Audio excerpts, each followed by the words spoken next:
Жаздың соңы. Кешкілік самал желі есіп, Алматының шетіндегі Аққайың ауылында бір шу шықты.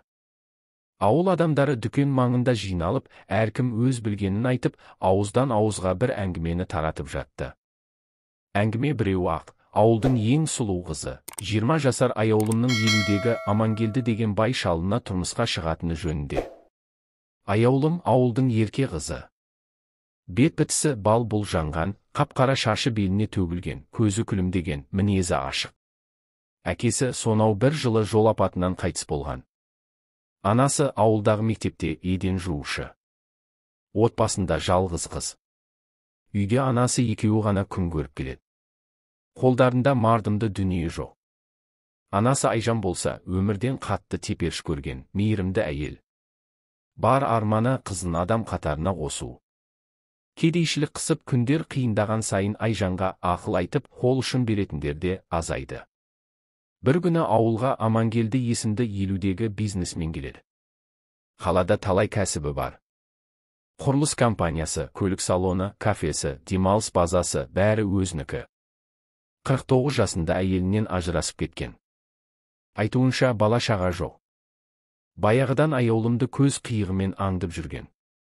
Амангелді ауылдағы бір тойға келгенде, қызды көзі шалып, іштей ұнатып қалады.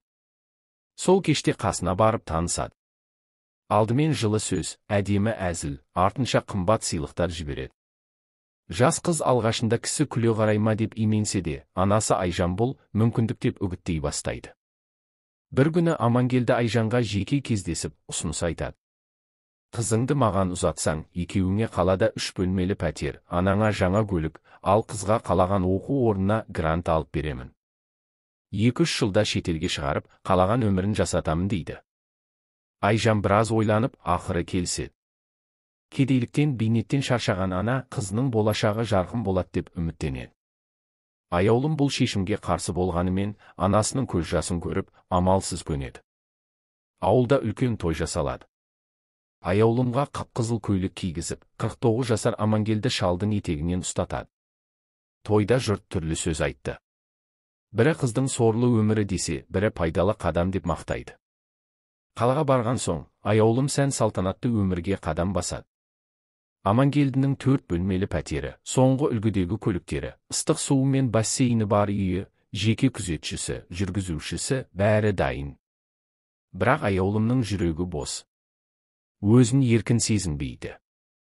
Амангелді жас әйеліне жылтыраған әшекейлер, бренд киімдер, шетелге сапарлар сыйлайды.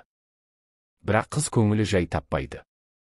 Сезімсіз өмір, жасандылық, көңілсіз кештер бәрі оны қажытады.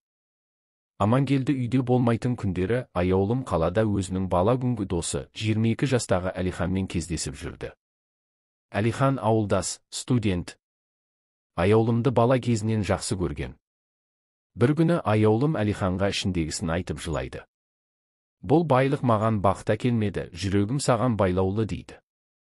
Әлихан оны жұбатып, кетеміз, қайда болса да барамыз дейді. Күндер өте берді. Амангелді шетелге іссапарға жиі шығып тұратын. Солардың бірінде аяулым мен Әлихан қашуға бел буады. Жоспар бойынша қаладағы теміржол вокзалынан пойызға отырып, Атырау асып кетпек. Қашу түні келеді. Аяулым қол сөмкесіне құжаттарын, азын-аулақ ақшасын салып, әшекейлерін тастап үйден шығады. Әлихан күтіп тұрады. Олар вокзалға жетіп, билет алады. Бірақ Амангелдінің көмекшісі бәрін біліп қойып, дереу шалды хабардар етеді. Амангелді қатты ашуланып, жігіттерін жібереді. Аяулым мен Әлихан пойызға міне бергенде, алдарынан 4 жігіт шығады. Әлиханды соққыға жығып, аяулымды көлікке салып алып кетеді. Әлихан ес-түссіз вокзалда қалады. Аяулымды қала сырындағы Амангелдінің демалыс үйіне апарып қамап қояды. Қыз сонда бірнеше күн отырады. Амангелді оралып, аяулымның жылап отырғанын көреді. Қатты ашуланып, бірақ бәрібір кешіреді. Бірнеше күннен кейін Амангелді аяулымды кешіріп, қайтадан сыйлықтар жаудыра бастайды. Бірақ қыздың көңілі өзгермейді. Сол күннен бастап ол терең депрессияға түседі. Аяулымның күлкісі өшеді, күн сайын ішінен тына береді.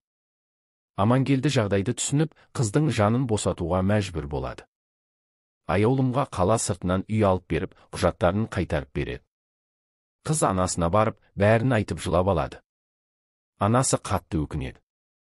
Аяулым аз уақыттан соң шетелге кетіп қалады. Әлихан болса ауылдан көшіп кетіп, басқа қалада жаңа өмір бастайды. Амангелді кейін басқа жас қызға үйленгені туралы қауесет тарайды. Ал ауыл адамдары бұл оқиғаны әлі күнге дейін айтып отырады. Байлық бақ емес, бақыт өз қолыңда деп